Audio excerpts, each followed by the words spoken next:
Assalamualaikum warahmatullahi wabarakatuh, sahabat Upscape semua. Perkenalkan, nama saya Nur Aini, bisa dipanggil dengan Aini. Saya adalah tutor untuk mata ajar maternitas. Pada kesempatan hari ini, saya akan memberikan beberapa soal serta pembahasan kepada teman-teman semuanya dalam channel akun YouTube Upscape. Tapi sebelumnya jangan lupa untuk like, kemudian di-share dan juga subscribe akun Upscape. Oke, baik, kita bisa mulai masuk ke pembahasan soal maternitas yang pertama. Soal yang ke-13. Seorang perempuan 20 tahun dirawat di rumah sakit pos SC hari ketiga. Pasien mengatakan sedih dan kecewa. Hasil pengkajian, pasien tidak mau melihat bayinya karena bayi yang dilahirkan tidak sesuai dengan harapan. Pasien mudah menangis dan tidak percaya diri. Apakah masalah yang terjadi pada pasien? A. Fase taking in. B. Fase taking hold. C. Postpartum baby blues. D. Fase letting go. Atau E. Depresi. Jawabannya adalah postpartum blues atau baby blues. Jadi kalau misalnya kita lihat dari data fokusnya, pasien SC hari ketiga, hasil pengkajiannya pasien sedih dan kecewa, tidak mau melihat bayinya, bayi yang dilahirkan tidak sesuai dengan harapan, mudah menangis dan tidak percaya diri. Nah, kalau misalnya kita lihat dari data ini, sangat menjurus kepada postpartum blues. Jadi, kalau misalnya kita lihat, postpartum blues merupakan kesedihan atau kemurungan setelah melahirkan. Biasanya hanya muncul sementara waktu, yakni sekitar 2 hari hingga 2 minggu sejak kelahiran bayi. Tanda dan gejalanya antara lain cemas tanpa sebab, menangis tanpa sebab, tidak sabar, tidak percaya diri, sensitif atau mudah tersinggung, serta merasa kurang menyayangi bayinya. Peningkatan dukungan mental atau dukungan keluarga sangat diperlukan dalam mengatasi gangguan psikologis yang berhubungan dengan masa dinamis ini. Sementara, opsi-opsi yang lain tidak tepat. Yang pertama, fase taking in tidak tepat karena fase ini disebut juga dengan fase ketergantungan yang dimulai setelah persalinan dan merupakan adaptasi psikologis postpartum yang normal. Kemudian fase taking hold tidak tepat. Fase ini merupakan salah satu adaptasi psikologis postpartum dan disebut juga fase transisi antara ketergantungan dan kemandirian. Terjadi antara hari kedua dan ketiga postpartum. Fase letting go tidak tepat. Fase ini termasuk pada salah satu adaptasi psikologis postpartum dan disebut juga dengan fase mandiri. Pada fase ini berlangsung antara 2-4 minggu setelah persalinan ketika ibu mulai menerima peran barunya. Sedangkan depresi tidak tepat karena pasien hanya mengatakan sedih dan kecewa, serta mudah menangis dan tidak percaya diri. Namun, depresi ini bisa terjadi jika gangguan alam perasaan yang dirasakan sekarang ini berlangsung lebih lama atau berkepanjangan. Soal 14. Seorang perempuan 25 tahun, P1A0H1, dirawat di kamar bersalin. Hasil pengkajian, pasien 6 jam postpartum dengan uterus lembek, kandung kemih penuh, dan tampak banyak pendarahan pada balut. Pasien mengeluhkan belum BAK dan BAB semenjak melahirkan. Apakah tindakan perawatan yang tepat untuk dilakukan? A. Melakukan masasi uterus. B. Memasangkan kateter urin. C. Melakukan stimulasi untuk pengeluaran urin. D. Memonitor pendarahan yang terjadi. E. Memonitor tanda-tanda fit. Berikut pembahasan untuk soal nomor 14. Jawaban yang tepat adalah memasangkan kateter urin. Karena kalau kita lihat dari soalnya, adalah fokusnya itu adalah masalah yang terjadi pada pasien 6 jam postpartum dengan uterusnya lembek dan tampak banyak pendarahan serta belum adanya BAK dan BAB semenjak melahirkan. Nah, berdasarkan data tersebut, pasien mengalami pendarahan karena kontraksi uterusnya yang jelek ditandakan dengan uterusnya lembek akibat kandung kemih penuh atau 6 jam postpartum dan belum BAK. Kandung kemih yang penuh akan menekan uterus sehingga tidak dapat berkontraksi secara maksimal. Tindakan keperawatan yang tepat untuk mengatasi masalah yang dialami pasien adalah dengan memasangkan kateter urin. Kateter urin adalah selang yang dimasukkan ke dalam kandung kemih untuk mengeluarkan urin. Dengan pemasangan kateter, maka urin akan langsung keluar dan kandungan kemih akan kosong, sehingga uterus tidak tertekan lagi dan dapat berkontraksi dengan baik. Sementara opsi-opsi yang lain kurang tepat. Kalau opsi melakukan masase uterus kurang tepat karena pasien yang mengalami kontraksi uterus yang jelek dan salah satunya karena adanya kandung kemih yang penuh, kita perbaiki dulu kandung kemihnya. Jadi kita kosongkan dulu kandung kemihnya, baru melakukan masase uterus. Sementara melakukan stimulasi pengeluaran urin kurang tepat karena vesika urinaria dapat menimbulkan rangsangan saraf untuk berkemih bila urinaria berisi kurang lebih 250-400 cc pada dewasa dan 200-250 cc pada anak. Hal yang paling cepat untuk mengeluarkan urin adalah dengan memasang kateter urin, sehingga urin bisa langsung keluar. Opsi memonitor pendarahan yang terjadi tidak tepat. Pasien memang mengalami pendarahan karena kontraksi uterus yang kurang bagus, dengan hanya mengecek pendarahan saja, tidak akan mengatasi masalah yang terjadi pada pasien. Sementara, opsi jawaban memonitor tanda-tanda vital tidak tepat, fokus masalah pasiennya yaitu pendarahan karena uterus lembek akibat kandung kemih penuh. Yang harus diatasi pertama yaitu mengosongkan kandung kemih. Jadi di sini kalau misalnya kita lihat dengan masalah pasien 6 jam postpartum belum BAK, maka yang harus diperbaiki terlebih dahulu adalah mengosongkan kandung kemih, baru nanti kita masuk ke implementasi yang kedua yaitu untuk mengembalikan kontraksi uterusnya sehingga menjadi normal kembali sehingga akibatnya pendarahan bisa dihentikan. Soal 15. Seorang perempuan 40 tahun dirawat di kamar bersalin 30 menit postpartum. Hasil pengkajian terjadi pendarahan pada jalan lahir lebih kurang 1000 cc, warna merah segar, pasien tampak pucat,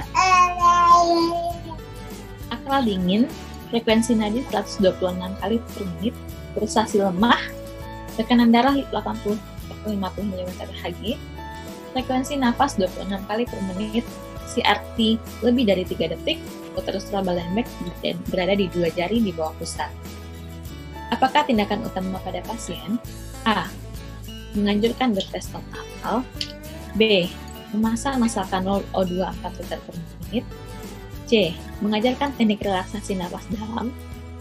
D. Segera melakukan transfusi darah. E. Memasang terapi intravena 2 line. Jawabannya E. Memasang terapi intravena 2 line. Jika kita lihat data masalah yang terjadi di sini adalah adanya pendarahan jalan lahir lebih kurang 1000 cc. Kemudian warnanya merah segar, pasien tampak pucat, akral dingin, frekuensi nadi 126 kali per menit dan lambat. Jadi kalau misalnya kita lihat di sini, frekuensi nadinya itu sudah mencapai sudah takikardia, sedangkan normalnya 60-100 kali per menit.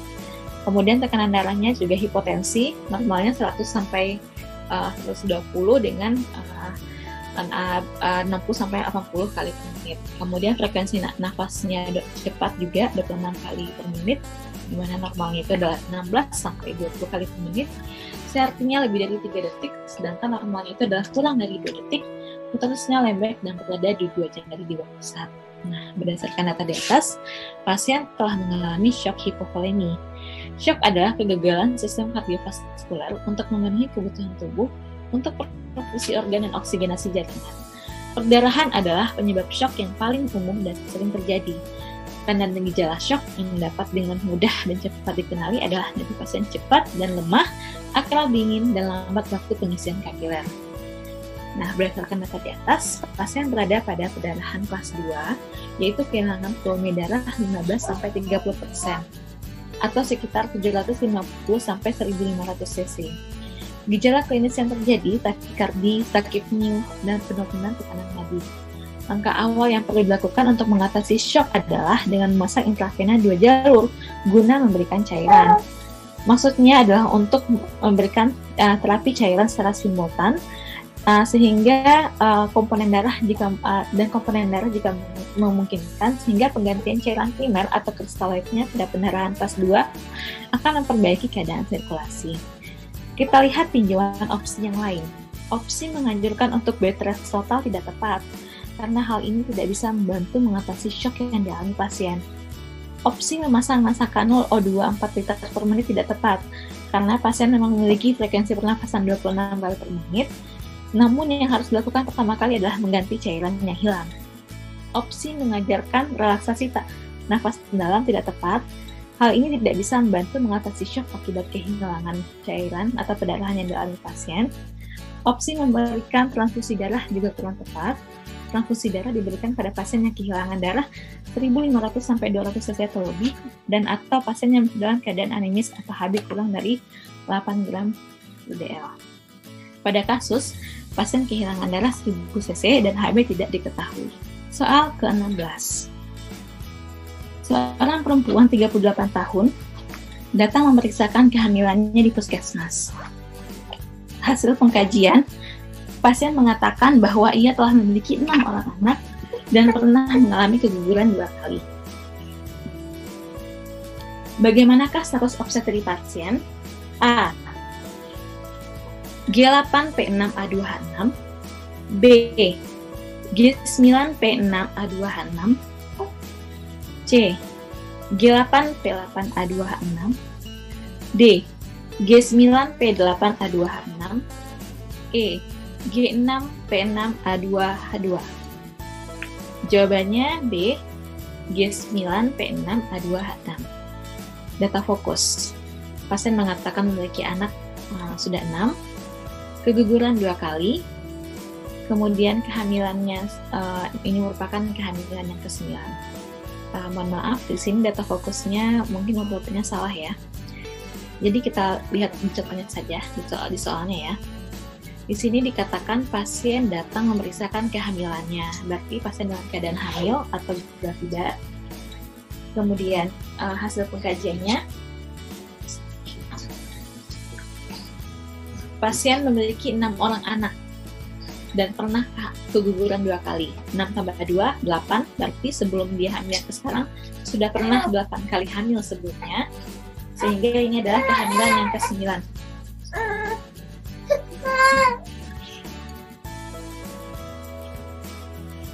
Pasien mengatakan bahwa ia telah memiliki 6 orang anak dan pernah mengalami keguguran 2 kali. Berarti dari sini kita bisa mengetahui bahwasannya ini adalah kehamilan yang ke-9. Memiliki 6 orang anak berarti yang pasien sudah pernah melahirkan 6 kali dan mengalami keguguran 2 kali, berarti pasien sudah mengalami abortus 2. Berarti ini adalah kehamilan yang ke-9 atau G9. Kemudian memiliki 6 orang anak atau P6, kemudian pernah abortus 2 kali atau P2, A2, dan anak yang hidup itu adalah 6 atau H6. Sebagai catatan, sebenarnya H ini boleh dituliskan, boleh tidak. Sementara yang paling wajib kita masukkan adalah GPA saja. Soal ke-17. Seorang ibu hamil 30 tahun dirawat di ruang kebidanan hari pertama. Hasil pengkajian, konjungtiva anemis, pasien tanpa pucat, Hb 8,14 DL, status obstetri G4 P2 A1 H1, usia kehamilan 25 sampai 26 minggu, riwayat perdarahan postpartum. Pasien direncanakan mendapat transfusi PRC. Apakah tindakan yang tidak tepat dilakukan sebelum transfusi darah? A. Mencocokkan golongan darah donor dengan resipien. B. Memeriksa kantong darah. C. Kantong darah berada di luar lemari selama 3 jam. D. Memeriksa PPV pasien. E. Memastikan warna plasma darah tidak warna merah. Jawaban yang tepat dari pertanyaan di atas adalah C. Kantong darah berada di luar lemari S selama 3 jam. Jadi, karena pertanyaannya adalah tindakan yang tidak tepat, kita harus melihat opsi yang salah dari beberapa opsi yang ada. Karena itu adalah jawabannya. Tindakan yang tidak tepat dilakukan sebelum transfusi darah adalah kantong darah berada di luar lemari S selama 3 jam. Karena seharusnya kantong darah tidak berada di luar lemari S lebih dari 2 jam atau berada di luar lemari S maksimal hanya 2 jam. Sebelum memberikan transfusi, berikut hal-hal yang harus diperhatikan. Yang pertama, golongan darah donor sama dengan golongan darah resipien dan nama anak serta nomornya tercantum pada label dan formulir.